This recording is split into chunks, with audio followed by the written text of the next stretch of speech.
आपण आज जेवणाला तोंडी लावण्यासाठी एक खास प्रकारची चटणी बघतोय. ही चटणी तुमच्या आजी-आजोबांनी, आई-वडिलांनी देखील बनवली असेल. याला कारळं म्हणतात. हे मी 1 वाटी कारळं या इथे घेतलेलं आहे. कारळं घेतल्यानंतर आपल्याला ते भाजून घ्यायचं आहे. त्यासाठी मी पॅन गरम करून घेतला आणि यामध्ये सर्व कारळं टाकून घेतलं. कारळं टाकून झाल्यानंतर ते मंद आचेवर एकसारखं हलवून चांगलं भाजून घ्यायचं. कारळ भाजून झाल्यानंतर ते अशा पद्धतीने तडतडायला लागतं. यावरून समजायचं की आपलं कारळं छान भाजून झालं आहे. त्यानंतर आपण त्याच पॅनमध्ये 3 चमचे पांढरे तीळ भाजून घ्यायचे. तीळ देखील भाजून झाल्यानंतर ते अशा पद्धतीने तडतडायला लागतात.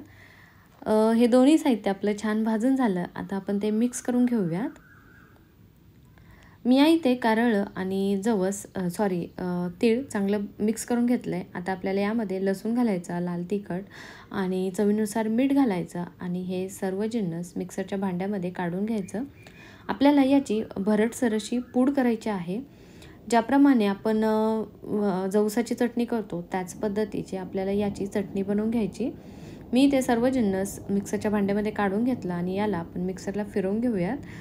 बघा, या इथे आपली चटणी तयार झालेली आहे. तुम्ही अशा पद्धतीची कारळाची चटणी तेल टाकून देखील खाऊ शकतात किंवा अशाच पद्धतीची कोरडी चटणी तुम्ही खाऊ शकता. अशा पद्धतीची जवसाची किंवा कारळाची चटणी तुम्ही जर बनवून ठेवली तर ती 2 महिने देखील खराब होत नाही. त्यामुळे तुम्ही घरामध्ये अशा पद्धतीची एकदा चटणी बनवून बघा आणि कशी झाली ते आमच्याबरोबर शेअर करा.